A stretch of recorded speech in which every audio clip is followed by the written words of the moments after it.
final topic today is trade deadline based because, as we know, we're approaching it, the end of July.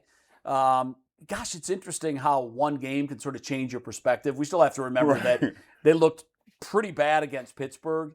And I don't know, they always say in baseball, the momentum is the next day's starting pitcher. And when you look at Kelly going for the Twins last night, as my son and I were debating whether or not we were going to go, I said, God, they're probably going to get boat raced. They got a really good arm going, and we haven't been hitting, and then they go nuts. So as you try to look ahead on the trade deadline and see what pieces they can add, Mikey threw an interesting name out there. I don't know where you picked this. It came from...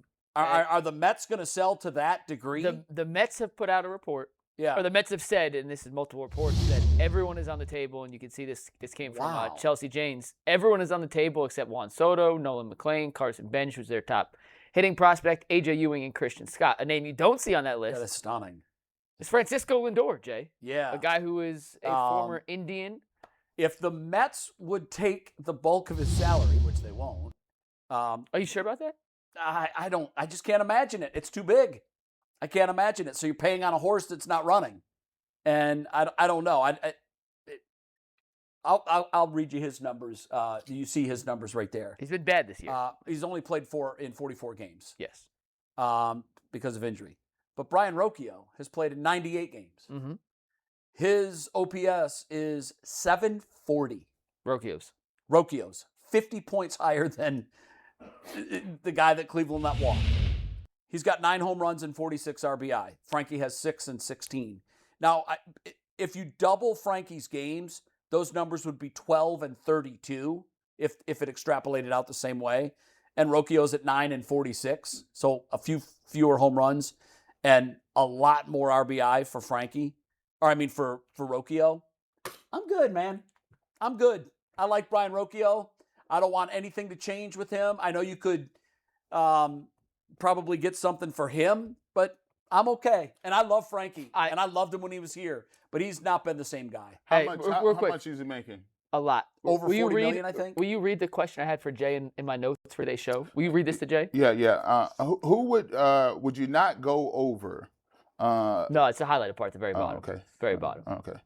Where does he play? Who moves Rocchio, Bazzana, or Lindor? Where does he fit? That was my question. I'm not moving Rocchio. And, if Bazzana wasn't having a great rookie year, you could say, if he was gripping, you could say, well, we'll send him back down. We can move Rocchio to second because he's versatile and Frankie can take short. And look, I'm not diminishing Frankie's worth. I just don't want to disrupt what is working for the Guardians. And what is working is the middle infield. And I've always been a believer that to win a World Series, you obviously need great pitching. You obviously need clutch and timely hitting. But you also have to be strong defensively up the middle. Yep. You have to have an above average catcher, an above average second base shortstop combo, and an above average center fielder. Correct. And I think when Quan plays center field, even though he's a natural left fielder, I think you could have an above average center fielder out there defensively. I just don't want to disrupt that chemistry. When Lindor went to the Mets, I have friends that are Mets fans from my years living in the Northeast, and they said they were breaking out the LeBron line when he went to Miami. Do you remember? Not one, not two, not three. And that's what the Mets have been an absolute dumpster fire, basically. And I'm okay on Frankie. He's had what's ironic? He's had a pretty good... He's been good in New Listen, York. he's had some great years. He's had some great years. 20 home runs, 26, how old 31. Is he now? He's 32. Okay. I didn't even know he was that. He's played 44 games this year. Yeah. He's played just as long as he played with the Mets that he did. He's played more games years. now with games with the Mets than he did for the Indians. Which is crazy a little bit. I've had questions about his leadership there. There's been some instances this year, and because it's New York and everything is spotlit, there've been some instances where he wasn't hustling. The one thing that you could always count on for Frankie was he was the top step of the dugout guy. He was who Hedgie is now. Yes. He was the glue to the ball club. He always had a smile on his face. I think going to New York, and I think maybe in a private moment, Frankie would admit this. I think going to New York, and there were fans that said, "Go ahead, go to New York at your own peril." I think it was the worst thing that ever happened to him as a person and as a player. It's not for everybody. It is not for everybody. Now, it's not the the Petri dish or the pressure cooker that the Yankees can be, but it's close because their payroll is exorbitant. It's higher than the Yankees. And they've got so much expectations. And not only have they failed spectacularly. Yeah. Let me throw a little wrench in the game. What if Jose Ramirez says get it done? Well, listen, Jose and Frankie were very tight. You see what I'm saying? If Jose says, "Hey, I took less. Well, We can try to work something out," but I feel like this is my payback. This can get us Well, over you know what? That would change my calculus. Yes. Would it? It would change my calculus a little If bit. Jose says go get it done, you got to go get it I done. don't think Jose's that kind of guy, though. I agree with you. I don't think he is. He's never cashed that in yet. Never. He hasn't cashed that Trump And they card in. told him when they let Frankie go, the organization promised we're going to reinvest the money that we would have had to spend to get Frankie. That was a flat and they haven't done it yet. mistruth. They have not spent that No. money. So in that case, if he says go get it done, You get it where done. are you playing him? Well, you figure Well, out you can still DH people. You'd have to move Rocchio. Like, Yeah. I think you'd have to. You're not Really? trading Bazzana. No. like, so, but I'm Well- And listen, in the trade world, what do you want to do? Sell high. yeah. Has Rocchio's stock It'd be- ever been any No. higher? I don't know that the Mets would be interested in him. I don't know. I don't know what they would want. They'd probably want, Velasquez and all of the other guys that you hear mentioned. That was my question, because if it's as simple as should the Guardians be interested in Lindor? Yes, they should be interested. But there's only a certain price you're going to pay for a player who's been hurt this season, having as bad of a year as he's ever had in his career, and is on an incredulous contract that goes When is he against coming the back? grain. Is he back from injury?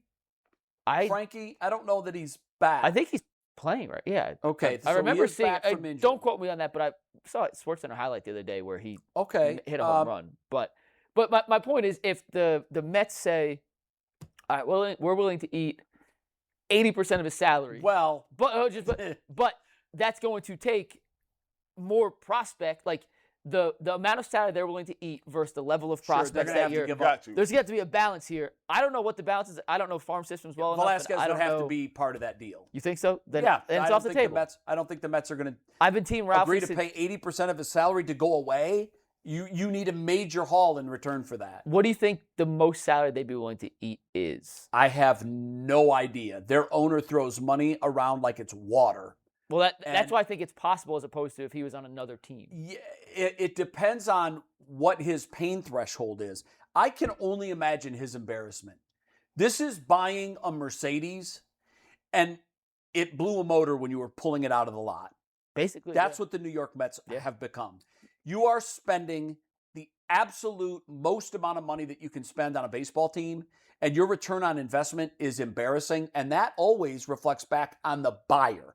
Well, who thought this was going to work? Well, especially when you outpay the Yankees for Juan Soto Yes. in the fashion of which Yes. they did, and then go and make all the other ancillary moves they've made. The Mets have the highest payroll in baseball. At least they did. I'm pretty sure it's still I think accurate. they're Higher than number the- one or number two. The higher Dodgers than the might be Dodgers. higher. Hey, man. But it just strikes home. This is what I've always said about baseball. The one thing you can't buy when you're trying to assemble a Major League Baseball championship team is chemistry. Mhm. And that's the most important element in the whole thing.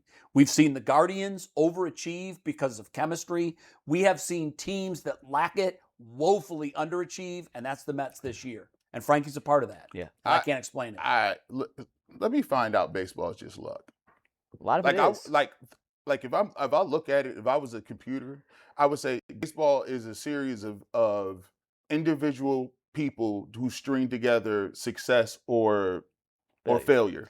Yeah, watch a Guardians game, It- particularly when they're winning. Last night, the chemistry's spilling out of that dugout. Right. I've watched Mets games where they're winning 7-0, and it looks like they hate each other, It's and they just don't want to be around one another. Crazy. It's tough, man. You know, it's a lot easier to win when you can't wait to get to the ballpark. Yeah. Yeah. It's hard to win when that's the last place you want to be, and that's where the Mets are.